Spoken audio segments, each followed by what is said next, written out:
Assalamualaikum warahmatullahi wabarakatuh. Pada siang hari ini kami akan menjelaskan presentasi tentang hasil penelitian kami, yaitu dengan tema penerapan tata kelola audit sistem informasi atau bisa disingkat dengan PTKSI pada Glass Coffee Shop menggunakan framework COVID 2019. Selanjutnya, saya akan menjelaskan tentang anggota tim saya. Yang pertama ada Marcelino, selanjutnya ada Muhammad Nasrul, Muhammad Ali Yahya, Rifki Rifaldi, dan saya Muhammad Nur Fahmi. Untuk materi pertama akan dijelaskan oleh Muhammad Ali. Saya akan menjelaskan pengertian COVID 2019. COVID atau Control Objective for Information and Related Technology adalah kerangka kerja atau framework tata kelola dan manajemen teknologi informasi TI yang dikembangkan oleh ISACA, Information System Audit and Control Association. COVID 2019 adalah versi terbaru yang dirilis pada November 2018, menggantikan COVID-5. COVID 2019 dirancang untuk membantu organisasi mewujudkan tata kelola TI yang efektif, mendukung pencapaian tujuan bisnis, mengelola risiko, dan memastikan pemanfaatan sumber daya TI secara efisien. Berikutnya ada tujuan utama COVID 2019. Yang pertama, ada mendukung pencapaian tujuan bisnis melalui tata kelola TI. Yang kedua, menyediakan pendekatan fleksibel dan kontekstual terhadap tata kelola TI. Yang ketiga, memastikan peran serta stakeholder dalam tata kelola TI. Yang keempat, memfasilitasi integrasi dengan kerangka kerja lain, seperti ITIL, TOGAF, ISO 27001, dan lain-lainnya. Berikutnya akan dijelaskan oleh Marcelino.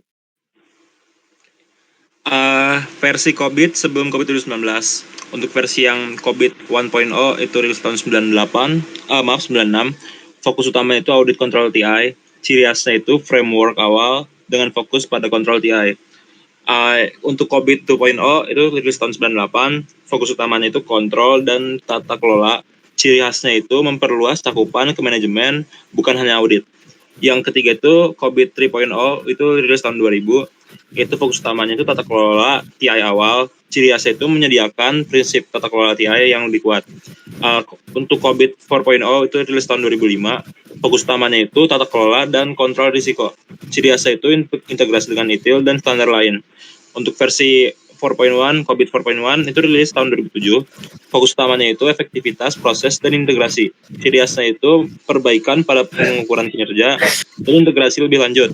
Untuk versi COVID 5 itu rilis tahun 2012. Fokus utamanya itu tata kelola TI perusahaan enterprise-wide IT governance. Ciri khasnya itu pendekatan holistik, menyatukan COVID, file IT, risk IT. Untuk COVID-19 itu rilis tahun 2019. Fokus utamanya itu adaptif, modular, dan kontekstual. Ciri khasnya itu fleksibel, berbasis desain, integrasi kuat dengan kerangka kerja lain. Perbedaan COVID-5 dan COVID-2019 dari segi aspek model referensi proses. Untuk COVID-5 itu 37 proses, untuk COVID-19 itu 40 proses. Aspek tujuan pemerintahan itu untuk COVID-5 itu tidak eksplisit, untuk COVID-19 itu 6 tujuan tata kelola. Untuk aspek tujuan manajemen, COVID-5 itu tidak eksplisit, untuk COVID-19 itu 14 tujuan manajemen. Untuk aspek panduan dan adaptasi, COVID-5 itu terbatas, sedangkan COVID-19 itu pendekatan berbasis desain dan konteks organisasi.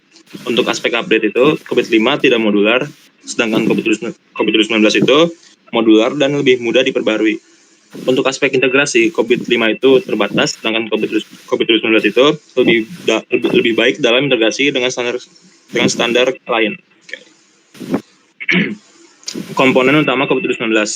Yang pertama, tujuan tata kelola dan manajemen, governance and management objective. COVID-19 memiliki 20 tujuan yang terbagi menjadi 6 tujuan tata kelola, governance objective, fokus pada evaluasi, pengarahan, dan pemantauan. Dan 14 tujuan manajemen objektif, fokus pada perencanaan, pembangunan, pelaksanaan, dan dukungan. Yang kedua, komponen tata kelola, governance system components, terdiri dari 7 komponen yang mendukung pencapaian tujuan. Yang pertama, proses. Yang kedua, struktur organisasi. Yang ketiga, informasi. Yang keempat, kebijakan dan prosedur. Yang kelima, budaya, etika, dan perilaku. Yang keenam, layanan. infrastruktur dan aplikasi. Yang ketujuh, orang, keterampilan, dan kompetensi. Yang ketiga, faktor desain factors. COVID 2019 memperkenalkan faktor desain yang mempengaruhi cara sistem tata kelola harus dirancang. Contohnya, yang pertama strategi organisasi, yang kedua ukuran perusahaan, yang ketiga model ancaman, yang keempat kepatuhan terhadap peraturan, yang kelima kompleksitas TI, yang keenam peran TI, enablers versus driver, yang ketujuh outsourcing dan model operasi lainnya. Untuk selanjutnya dilanjutkan oleh anggota yang lainnya. Selanjutnya ada fokus area. Area khusus yang memungkinkan organisasi memfokuskan tata kelola pada domain tertentu seperti transformasi digital, keamanan cyber, cloud computing, dan agile governance. Yang kelima ada model kinerja atau performance management, digunakan untuk mengukur kinerja proses dan menilai tingkat kapabilitas organisasi dengan skala 0 sampai 5.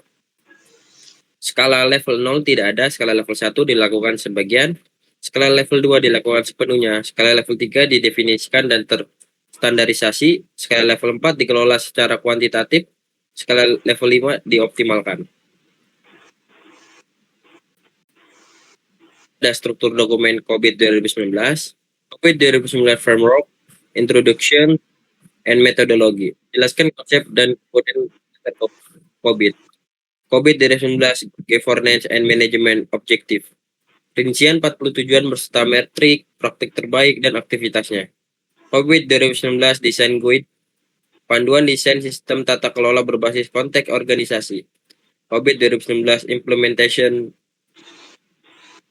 panduan penerapan COVID secara bertahap dan dalam organisasi. COVID 2019 Performance Management Guide, menjelaskan cara mengukur kinerja dan tingkat kapabilitas proses. Selanjutnya ada metodologi. Penelitian ini menggunakan metodologi deskriptif dengan pendekatan survei. Metode survei dipilih karena kemampuannya untuk memberikan deskripsi mendalam dan menyeluruh tentang bagaimana tata kelola sistem informasi diterapkan di Glass Coffee Shop. Melalui survei, penelitian dapat mengumpulkan informasi dan data langsung dari responden yang terkait, sehingga menghasilkan analisis yang akurat dan relevan. Data survei ini kemudian digunakan sebagai landasan untuk mengevaluasi dan menyusun rekomendasi tata kelola sistem informasi berdasarkan rangka kinerja COVID 2019.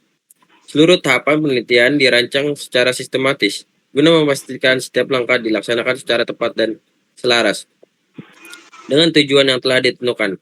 Prosedur penelitian mencakup beberapa tahapan, mulai dari perencanaan, pengumpulan data, analisis, hingga penyusunan kesimpulan.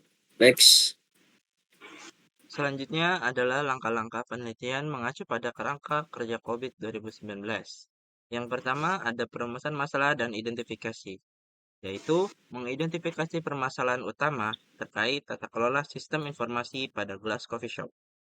Selanjutnya ada perumusan masalah dan identifikasi, yang dimana mengidentifikasi permasalahan utama terkait tata kelola sistem informasi di Glass Coffee Shop. Yang ketiga, ada pemilihan model evaluasi.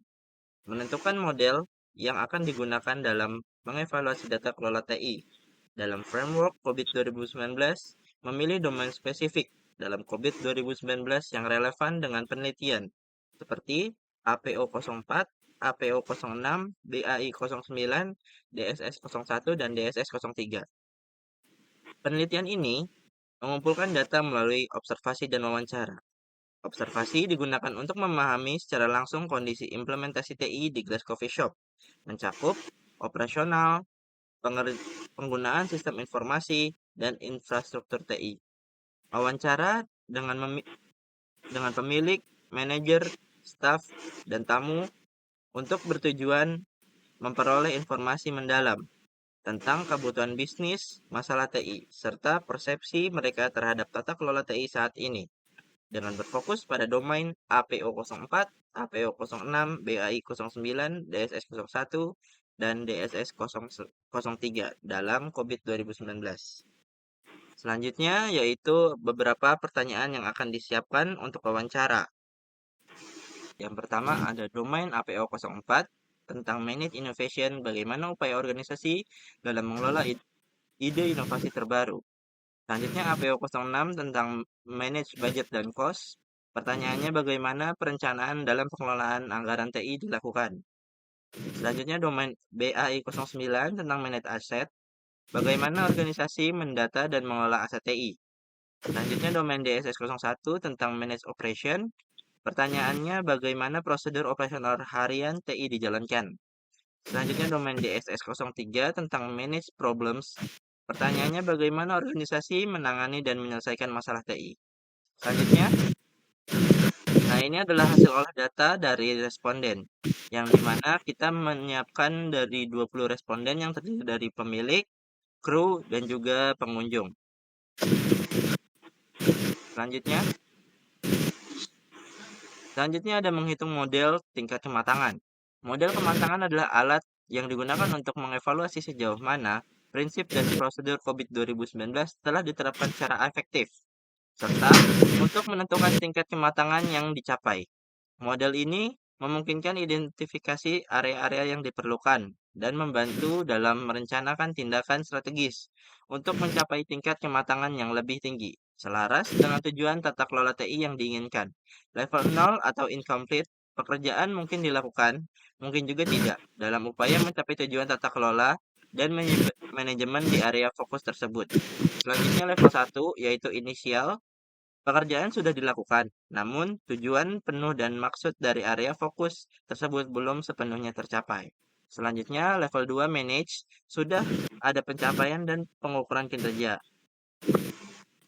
namun belum dilakukan secara standar dan di seluruh organisasi. Yang ketiga ada define, standar dan pedoman sudah diterapkan secara menyeluruh di seluruh organisasi. Level 4 ada kuantitatif, organisasi mengandalkan data dan angka untuk mengukur kinerja dan mendorong perbaikan. Level 5 ada optimizing, organisasi berfokus dalam perbaikan berkelanjutan dengan menggunakan data dan pengalaman untuk terus meningkatkan proses. Selanjutnya akan dijelaskan oleh Rifki Rivaldi. Nah, yang berikut ini ada penerapan COVID 2019 dalam organisasi. Yang pertama, memahami konteks dan kebutuhan organisasi, mengidentifikasi stakeholder dan tujuan bisnis, menggunakan faktor desain untuk menyesuaikan sistem, menentukan tujuan tata kelola dan manajemen, menilai kapabilitas proses saat ini, mengembangkan rencana perbaikan dan penerapan, dan yang terakhir, memantau dan mengevaluasi efektivitas sistem tata kelola. Berikutnya lagi ada kelebihan COVID 2019. Fleksibel dan kontekstual, pendekatan modular, integrasi yang baik, mendukung digital transformation, model kinerja yang lebih baik, pendekatan holistik, fokus pada tujuan bisnis, dan cocok untuk berbagai skala organisasi. Nah, yang berikut ini juga ada kekurangan dari COVID 2019, yaitu kompleks untuk pemula, butuh SDM berpengalaman, dokumentasi cukup luas dan berat, penerapan bisa saja mahal, perubahan dari COVID-5 butuh adaptasi, dan tidak memberi solusi teknis langsung. Kesimpulan dari COVID 2019 adalah evolusi penting dalam tata kelola TI yang modern. Dengan pendekatan yang lebih fleksibel, kontekstual, dan terintegrasi, COVID 2019 memungkinkan organisasi untuk mewujudkan tata kelola TI yang adaptif, efektif, dan berorientasi hasil. Baik, mungkin itu saja yang dapat kami presentasikan dalam video kali ini. Kurang lebihnya mohon maaf. Wassalamualaikum warahmatullahi wabarakatuh.